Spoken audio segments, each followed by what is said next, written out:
All right, everybody. Y'all are taking this way too much. You're just not paying attention. I'm going to show you guys the X-Men timeline, where it ties in, how it goes back to the new timeline, how it builds up Deadpool, how it gives us Deadpool and Wolverine, the Marvels, Logan, and all that other good spiel leading up to the current MCU. So let's get into it. Essentially starts off in 1845 with X-Men Origins. We see a young James Howlett. Essentially, he gets his bone claws. That's he activating his X-Men gene. He kills his father. He runs away. Him and Sabretooth run away, go into the army, go through different wars. They end up on the X-Force, which brings them all the way into 1979, which is the second part of X-Men Origins, or Wolverine, where essentially he ends up fighting Sabretooth. Deadpool comes around, Stryker shoots him in the head, he forgets his memory, all that good spiel.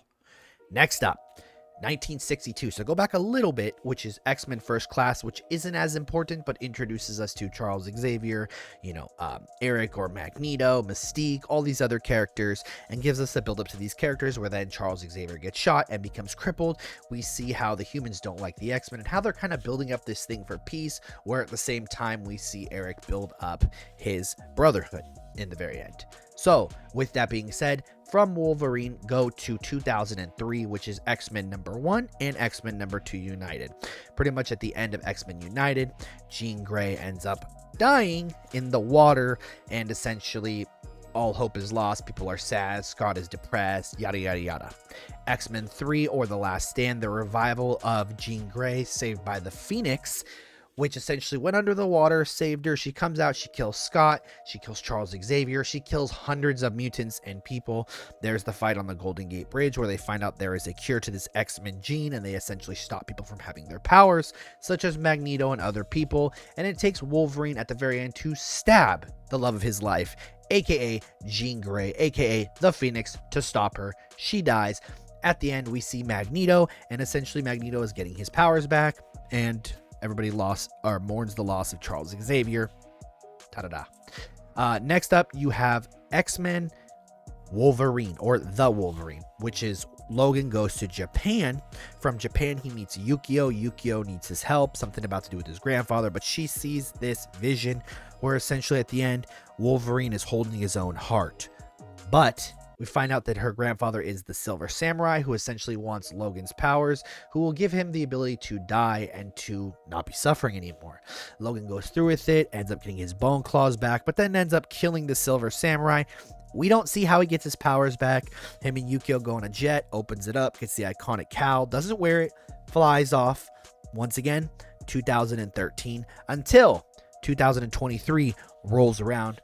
Days of Future Past, where essentially Logan gets sent back in time by Kitty, goes back down to the new timeline. From Days of Future Past, which is the start point, you have Apocalypse, which obviously the old villain comes around. They all stop him, Quicksilver, all these kind of things, and they all fight, right? Okay, I want to mention one more time, though, that in First Class, they do have the recruitment of Wolverine, but he says F off when he's in the bar. But anyways, back to what we were saying with Apocalypse.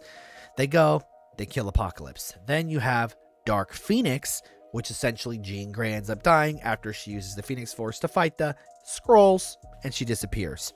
From that point, we fast forward and we get Deadpool 1 and 2.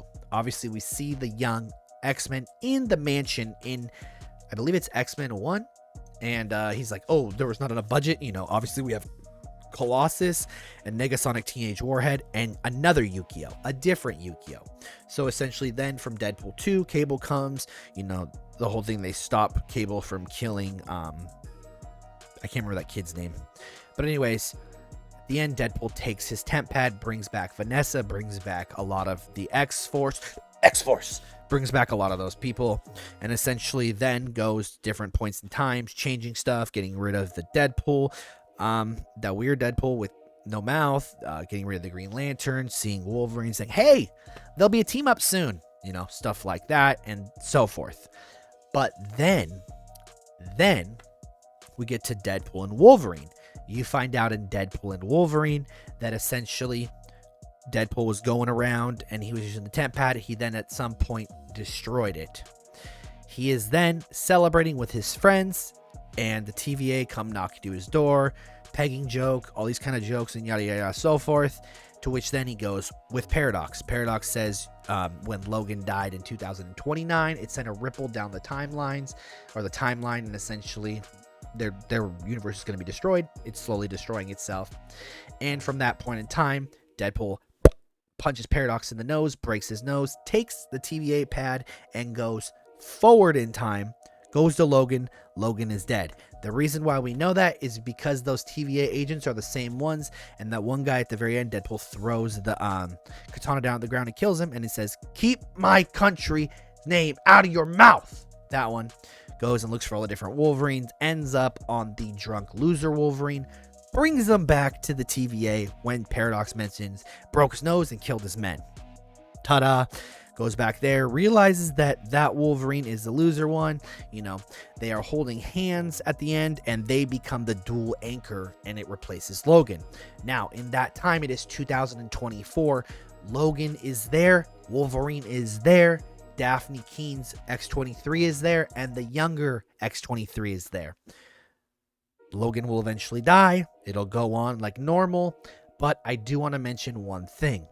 Loser Logan is from 2003 in an alternate timeline for X-Men 2 or X-Men United. How do I know that? Because in that world, the humans came to the mansion and slaughtered everybody when Wolverine was at the bar. Now, what happened in X-Men United?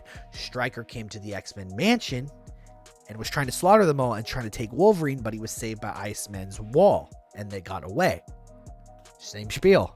So, if you take in mind, Deadpool took Wolverine out of 2003 and brought him in 2024. From 2024, the movie ends. Monica crashes down in 2026. The Westchester event happens in 2028. And in 2029 is Logan.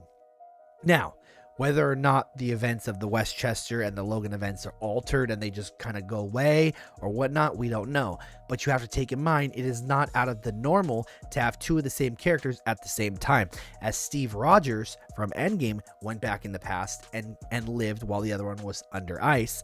And eventually, we had two Steve Rogers once again at the funeral scene in Civil War. It has been confirmed by the Russo brothers. It has been confirmed by Kevin Feige and by the writers that the second person holding the casket, the first one is the young Steve Rogers, and the person sitting down is the old Steve Rogers. With that being said, that is your X-Men timeline. I hope this made it a little bit easier for you to follow. And as always, I'll catch y'all in the next one.